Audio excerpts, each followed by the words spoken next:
بریم سر وقتی یه داستان ترسناک و جذاب دیگه.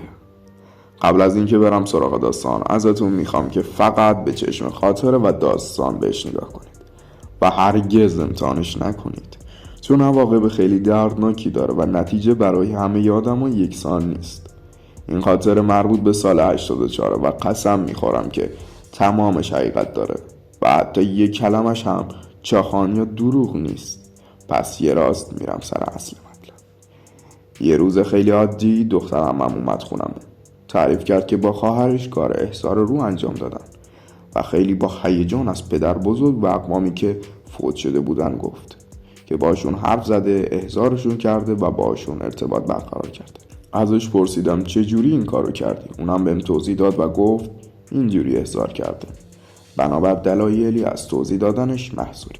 من تو فکر بودم و اینقدر با هیجان و آب و تاب داشت تعریف میکرد و سوالاتی که پرسیده بود و جوابایی که دریافت کرده بود که من کنجکاو شدم، چون واقعا برام عجیب بود و فکر میکردم باید نیروی خاصی داشته باشم. ازش خواستم که به شکل عملی بهم نشون بده و یادم بده تا دوره هم بخندیم و از جذابیت و جالبی این موضوع به هیجان بیایم. اونم گفت باشه، باید شب باشه و لامپ‌ها رو خاموش کنید و یه سری وسایل نیازه. من ترسیدم و گفتم خواهرم هم باید با همون باشه. رفتم خواهرم رو صدا کردم و جریان رو براش تعریف کردم. ازش خواستم بشینه پیش ما و 3 نفری این حرکت رو انجام بدیم. دختر عمم هم با کمی تمرکز شروع کرد به خوندن چند تا چیز که روی کاغذ نوشته بود و داشت با یکی صحبت میکرد و در کمال ناباوری لوازم و اشیا بدون اراده ما تکون خورد و حرکت کرد. اولش ترسیدم ولی بعد برامون خیلی جالب و جذاب اومد. دختر عمم گفت این به طور آزمایشیه و فقط خواستم طریقه کار رو نشونتون بدم. ما هم بدون اینکه روحمون از عمق فاجعه خبر داشته باشه کلی میخندیدیم و شاد بودیم. برای ما سرگرمی بود و دیگه به جای اسم و فامیل بازی کردن همش احضار انجام میدادیم. حتی تو مهمونی با دخترای فامیلی حرکت رو میزدیم و احضار میکردیم و هر از گاهی بیکار میشدیم تا دیر وقت مشغول حرف زدن با موجودات نامرئی بودیم. وقتای بیکاری، وقتایی که مهمون میومد، وقتایی که حوصلمون سر میرفت، وقتایی که بازی جدیدی نداشتیم، وقت و بی وقت مثل اعتیاد به بازیای کامپیوتری بود. تا ساعتها با کسانی حرف میزدیم که بی خیال خودمون خیلی باحالن و چقدر خوشحال بودیم تا اینکه یه روز حوصلمون سر رفته بود. به خواهرم گفتم بیا دوباره احضار بزنیم. گفت باشه و شروع کردیم به خوندن وردهای مخصوص احضار و شرایط رو برای ورود ارواح بدون اینکه بدونیم داریم چی کار میکنیم آماده کردیم. گفتم این بار سوالاتی ازش بپرسیم که واقعا جوابشو نمیدونیم. ازش پرسیدم که من یه کیف گم کردم که خب چیز قیمتی یا اسناد مهمی توش نبود، ولی میخواستم بدونم کیفم کجاست. با احضار کردن اون موجود بهم گفت که کیف داخل مغازه ساندویچی با فلان آدرس و با توجه به این که از اون موجود ماورای شماره تلفن خواستم و بهم داد و اسم اون مرد رو هم بهم گفت، با موبایل همون لحظه به مغازه زنگ زدم و چند تا بوق خورد و یه نفر جواب داد. پرسیدم اونجا مغازه ساندویچیه؟ گفت بله. گفتم آقای فلانی هستن؟ گفت نه نیستن، رفته جنس بیاره. کاری دارید به من بگید. و قطع کردم. دوباره از اون رو پرسیدم که شماره تلفن خونه داره؟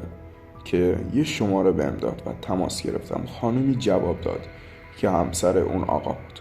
گفت صبر کن شوهرم رو صدا کنم. ماجرای کیف رو توضیح دادم. گفت شماره منزل ما رو کی داده به شما؟ دیدم خیلی مصممه، هی میپرسه. قطع کردم و ترسیدم درد سر بشه برام. بی خیال کیف هم شدم. بیشتر هدفم باور این شماره ها بود. شروع کردم دونه دونه سوالای شخصی پرسیدم تو کی هستی؟ گفت من یه آقا هستم. البته اینا رو با حروف میگفت. دوباره سوال کردم. گفتم اسم چیه؟ گفت اسم من سمسمه. با خنده گفتم این چه اسمیه؟ گفت اسم اصیل هندوستانیه. پرسیدم اصالتت کجاییه؟ گفت هند. و تو همین مکالمه ها بودیم که گفت یه درخواستی از شما دارم. گفت میخوام به پسرم یه زنگ بزنی و من فقط یه لحظه صداشو بشنوم. گفتم من که پسرت رو نمیشناسم، شمارش رو ندارم. گفت من همه رو بهت میدم. من به خواسته شما تن دادم، شما هم خواهش من رو رد نکنید. گفتم باشه. کاغذ و خودکار رو بردم و شماره تلفن و کد هند رو نوشتم. گفتم از کجا معلوم که پسر تلفن رو جواب بده؟ گفت پسرم الان خونه است و داره فیلم میبینه و جواب میده. من زنگ زدم و یه مرد اون طرف خط جواب داد و من گذاشتم روی اسپیکر. گفت الو با زبون هندی یه چیزای کوتاهی پرسید که من نمیدونستم چیه و بعد از 6-7 ثانیه قطع کرد و من مطمئن بودم اونی که داره با ما حرف میزنه روی یک انسانه و ما به صورت رندوم اظهارش کرده بودیم. چند وقتی گذشت و ما به خونه خالم دعوت شدیم. من طبق معمول برای هیجان دور همیمون دخترها رو کشوندم توی اتاق و قرار شد احضار انجام بدیم و روی یکی از فامیلامون رو احضار کردیم که به تازگی فوت کرده بود. اسم اون مرحوم حسین بود. کمی باهاش حرف زدیم که ما بین صحبتهاش هی اخطار میداد و اسم پسر خالمو می آورد، مثل اینکه پیغامی داشت. منم ما سردر نمی آوردم چی میگه. نوشتهایی که از حرفاش به دست آورده بودم رو بردم پیش پسر خالم. اون هم اصلا به این چیزا باور و اعتقادی نداشت. اول مسخرم کرد و با اصرار قبول کرد بیاد ببینه. اونجا حسین پسر خالم گفته بود به زودی دردسر بزرگ برات درست میشه. به دوستات اعتماد نکن و کسی رو به خونتون راه نده. آدمای اطراف دشمنت هستن. پسر خالم پوزخند زد، از اتاق رفت بیرون و هیچی نگفت. ما هم بساطمون رو جمع کردیم. از اونجایی که پسر خالم آدم ثروتمند و پولداری بود و 2 شرکت داره و آدم موفق و سرمایه داری به قدرت و نفوذ خودش ایمان داشت. این هشدار رو جدی نگرفت. یه هفته بعد خالم به مادرم زنگ زد. صدای جیغ و شیون و گریه هاش می اومد که میگفت پسرم رو بردن. پلیس اومده بودن تو خونشون و گشته بودن و مواد جاساز شده رو توی توالت پیدا کرده بودن و پسر خالم رو به جرم فروشنده با حجم زیاد مواد بردن و انگار پرونده سنگینی براش با اون حجم از مواد ساختند، ولی هیچ مدرکی برای بیگناهیش نبود و به خونه پسر خالم هیچ کس جز 2 دوستای صمیمیش رفت و آمد نداشت. این ماجرا هم گذشت و یه روز من تنها بودم. تصمیم گرفتم از روی سرگرمی دوباره احضار بزنم. کردم به انجام احضار، دیدم که واقعا جواب میده و یه موجود واقعا داره با هم ارتباط برقرار میکنه. ازش خواستم یه چیزی بگه که در حال حاضر اتفاق میفته. گفت خواهرت دم دره و الان در میزنه. همون لحظه خواهرم در زد و من در رو باز کردم و به خواهرم تعریف کردم. بازم نشستیم پای احضار کردنمون و ادامش دادیم که یهو مامانم اینا اومدن و سری بند و بساطمون رو جمع کردیم. اون شب یه اتفاق عجیب افتاد.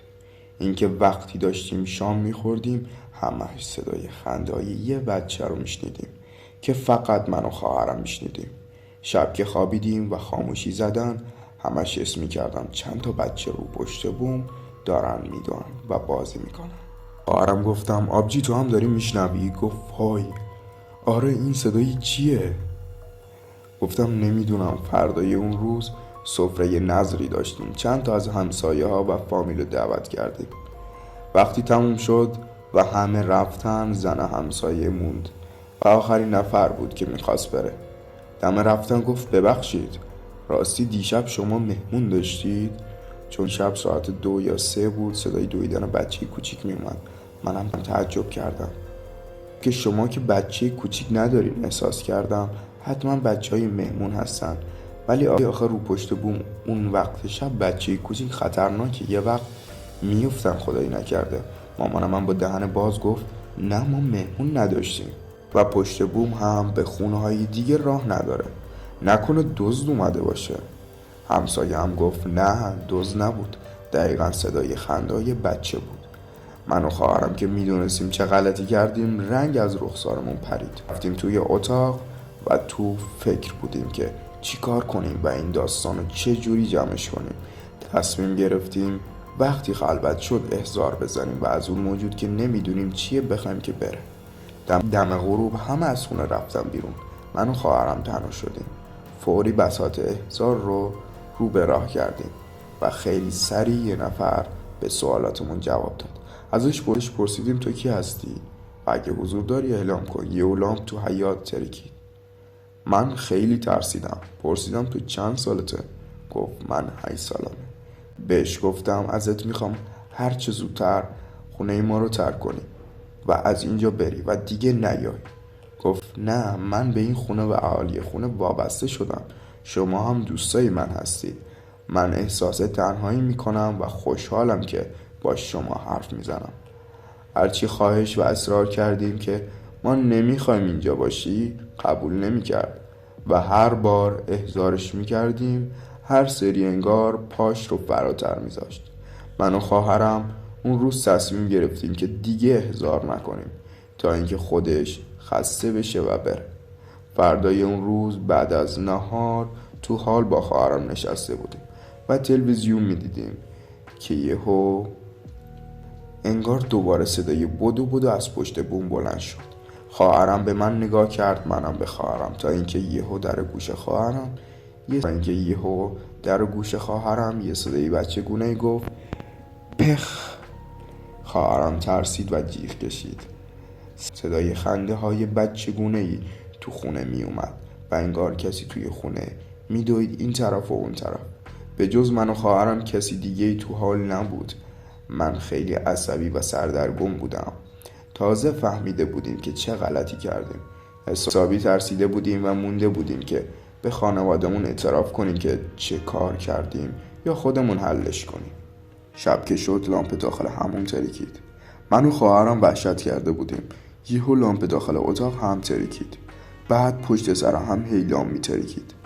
به حالتی که انگار کسی با ضرب لامپ ها رو میشکنه. پودر شیشه ها تا چند متر اون طرفتر دیده میشد. بعد لامپ آشپزخونه، لامپ بیرون و همه. چند لحظه بعد خونه تو تاریکی مطلق رفت. پدرم رفت لامپ خرید و از نو لامپ های کل خونه رو نصب کرد. باز مقاومت کردیم و سر قولمون موندیم. احضار نکردیم که بره و هر روز اتفاقات جدید می افتاد و ترسمون هی بیشتر و بیشتر می شد تا اینکه یکی از همون روزا خواهرم گفت من میرم حموم، در رو کیپ نمی کنم. کلی هم استرس داشت. انگار حس بدی بهش دست داده بود. رفت که بره حموم. داشت دوش می گرفت که یک دفعه صدای خنده دختر بچه‌ای خیلی آروم در گوشم پیچید. مثل یک مه اومد و رفت به سمت حمام و غیب شد. یک دفعه لامپ حبابی داخل حمام که خواهرم داخلش بود ترکید و به سرعت با همون حوله که با خودش برده بود گرفت رو خودش و سری دوید بیرون. لباس پوشید و اومد تو حال نشست. پشت به سمت بوفه بود و من رو به روش بودم. یه لحظه از داخل شیشه بوفه یه سایه از حاله‌ای کم رنگ دیدم که نه سایه من بود نه خواهرم. یه دفعه صدای مهیب شکستن شیشه ها و ظرفای داخل بوفه بلند شد و تمام شیشه هاش جلوی چشممون پودر شد و خود به خود همشون شکستن ریختن پایین و ممکن بود بریزه رو سر خواهرم که تا مرز سکته کردن پیش رفته بود.